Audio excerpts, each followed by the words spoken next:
പക്ഷെ ഇന്ന് അതൊക്കെ നിന്നുപോയി. ഇന്ന് നമ്മുടെ വല്യപ്പച്ചമാരും വല്യമ്മച്ചമാരും ഒക്കെ ഈ കുഞ്ഞു മക്കളോട് അങ്ങോട്ട് സംശയം ചോദിക്കുക. എന്തോ സംശയം? ഓനെ ഈ വാട്സപ്പിൽ എങ്ങനെയാണ് ഈ മെസ്സേജ് അവൻ അയക്കുന്നത്?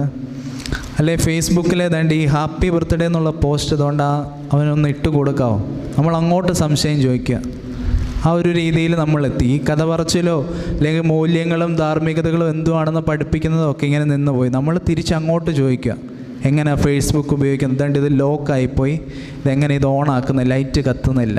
ഇങ്ങനത്തെ സംശയങ്ങളൊക്കെയാണ് നമുക്കുള്ളത്. പ്രിയമുള്ളവരെ, ചില നടത്തിയ വഴികളെ നമ്മൾ മറന്നുകൊണ്ടിരിക്കുക. ചില നന്മകളെയൊക്കെ ഇങ്ങനെ വിസ്മരിച്ച് പോയി നമ്മളിങ്ങനെ മുന്നോട്ട് ജീവിച്ചുകൊണ്ടിരിക്കുക. മോശ എന്ന വലിയ മനുഷ്യൻ തലമുറയിലേക്ക് പകർന്നു നൽകിയത് തൻ്റെ ജീവിതത്തിലുണ്ടായ